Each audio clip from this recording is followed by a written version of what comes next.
Hello and welcome to Phone Arena's in-depth video review of the Samsung Behold 2, which is going to be available for T-Mobile. It is T-Mobile's first Samsung-powered Android handset, which kind of integrates a lot of new features, specifically the TouchWiz interface that Samsung's been known to use on its feature phones. So we'll see if it has enough personalization to really make it stand out from the current crop. There's nothing really eye-catching or innovative about the Behold 2's design. It's a typical slate form factor that most touchscreen phones use. It's fairly well sized in the hand. It's not too large or too narrow. It's just a perfectly sized phone. The materials that they use is this glossy plastic material for both on the sides and also on the back. It gives a really nice touch to it, but it does attract a lot of fingerprints and smudges. And of course, you can see on the back they have this map of the world design, which doesn't really add too much of appeal to the phone.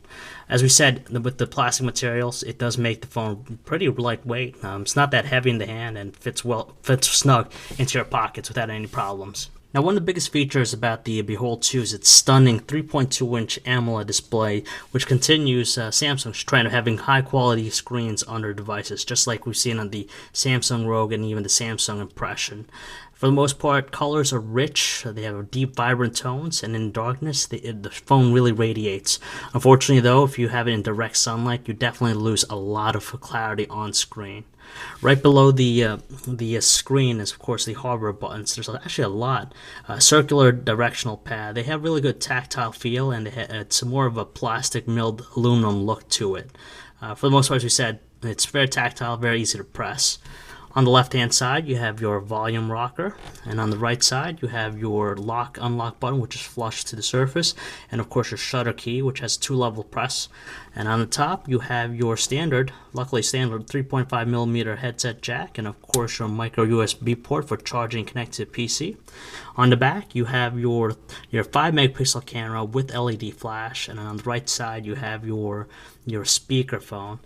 When you remove the back cover, it will give you access to the battery, of course, the SIM card slot, and the microSD card slot. We just would have preferred a slot loading mechanism as opposed to this one to make it really easy to insert the card. Samsung comes in with a different approach to the usual user interface on Android. It comes packed with version 1.5 of Android and integrates their TouchWiz interface, which is generally reserved for their feature phones. It has its own appeal to it, different look, but at the most part, at its core, it's the same Android we've seen before. Now here we have the 3 home screens, which you can move by moving your finger left to right or right to left. It has this almost 3D cube look to it, which is a little bit choppy when you're moving around. The one complaint we had about it is that the location of the menu button here. Sometimes when you're swiping left to right, you accidentally press that button instead of moving between the home screens. For the most part, the software and device, for sometimes it will run pretty smooth, and other times, even when you have all the applications closed down, it will run extremely slow or laggy, as if though it's having a hard time catching up. And that's the biggest complaint that we have with the Behold 2, just the lack of speed overall with the device. There's just an abundant amount of ways you could actually launch applications on the Behold 2. On top of adding shortcuts on screen, you could use the full menu listing to run your apps. You could even use the quick list function, which gives it a very TouchWiz look to it. Unfortunately, you can't modify these icons. They're just the way they are. And lastly, the neatest thing about the device is, of course, its 3D navigation cube here, which really has a really nice eye candy look to it because it runs really smooth, very intuitive, and has a really nice, different approach to navigating through your media files on the device. There's 6 different things you could launch with it. You could play music, you could launch your videos, if you recorded photos, the Amazon MP3 store, YouTube, and of course any open browsers on the device. What happens when you click each one, it gives you almost this like cover flow look to it, so you can browse through all your media. As we said, it's pretty smooth and intuitive, so even if you go to YouTube, for example here, you could actually navigate through all the recent videos you've seen or any popular ones. Like we said, it almost has like this cover flow look to it. It runs really smooth and we definitely like it. Unfortunately though, it kind of loses its appeal after time and just find it to be a novelty thing. We just prefer actually navigating through the regular menu list. You're going to need a lot of patience when you're trying to send a message with the on-screen QWERTY keyboards on the Behold 2. Just like the software we said earlier, it's a little bit laggy. Pretty slow experience just trying to type up something. At first you'll have T9 on, but if you turn off T9, it's a little bit more responsive. But if you start typing really quick, the phone just has a hard time catching up, and you find yourself making a lot of mistakes with it. Even when you switch it over to the landscape QWERTY keyboard, which definitely has a lot more room, but still the experience is the same. It just takes a little bit of time for the phone to recognize what you're typing, and when you start trying to speed type, it just has a difficult time catching up. The music player also gets a slightly revamped look to it. At first, when you play something, it's going to give you your album cover, the title, the track title, and of course the artist. You have your associated buttons to fast forward, reverse track, or even pause. When you tilt it to landscape, it gives you almost this different browsing experience, which has a really good smooth flow to it when you're moving between album covers. It's a neat approach, and we definitely like it just because it's a little bit different from what we've seen previously. Thanks to its brilliant looking AMOLED screen, viewing videos on the Behold 2 is just a sight to look at.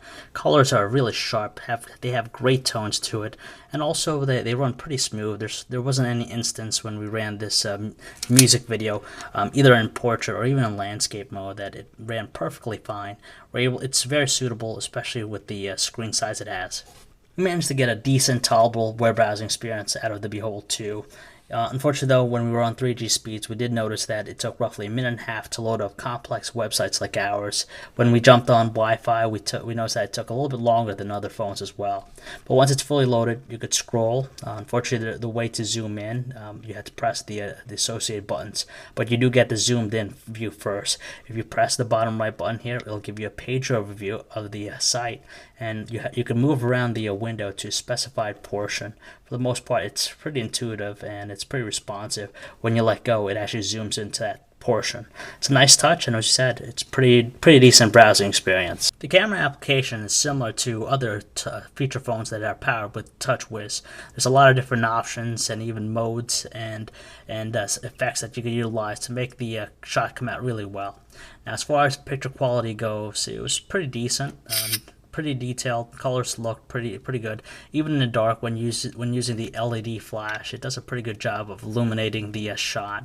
So we had a pretty good experience with it, and we're overall satisfied with it. We're really disappointed with the video capturing capability of the Behold 2. Unfortunately, when we did take videos with the camera, it didn't have any really good detail to it, and on top of that, it didn't focus that well when you move in closer to shots. There's also an occasional lag to it, which didn't really enhance the experience, so it's probably best used for MMS. Using the handset to make phone calls, we did notice a slight background noise on our end that really dampened the overall experience. Fortunately, though, our voices on both ends did sound distinct and clear. When we switched over to using the speakerphone, we did notice that it didn't have that much power to it, which made it really difficult to actually listen to our callers. And when on our callers' end, they did state that they were able to hear us without any problems. As far as battery life is concerned, on the Behold 2, we managed to get a solid 1 day's use out of it, which is pretty average nowadays when you consider data-intensive applications that are being run on the phone. So it'll give you a really good day's use, which is, again, pretty average. As far as connectivity, it managed to get pretty solid signals and bars, so we didn't have any issues as far as losing signal strength or even drop calls. There's a lot of really neat things with the Samsung Behold 2. For example, the beautiful and gorgeous AMOLED display. You have also TouchWiz integrated to it, and of course the 3D navigational cube to actually access your media files. For the 3D cube, it's a great thing at first, but over time it just loses its appeal and becomes more of a novelty than anything else. Finally, though, the overall sluggish performance on the phone really dampens the experience. We just wish that it was a little bit more speedy, just like the Motorola Droid. If it managed to become more usable in that arena, we definitely would have preferred this device, but unfortunately there are other devices that make the experience of Android a little bit better.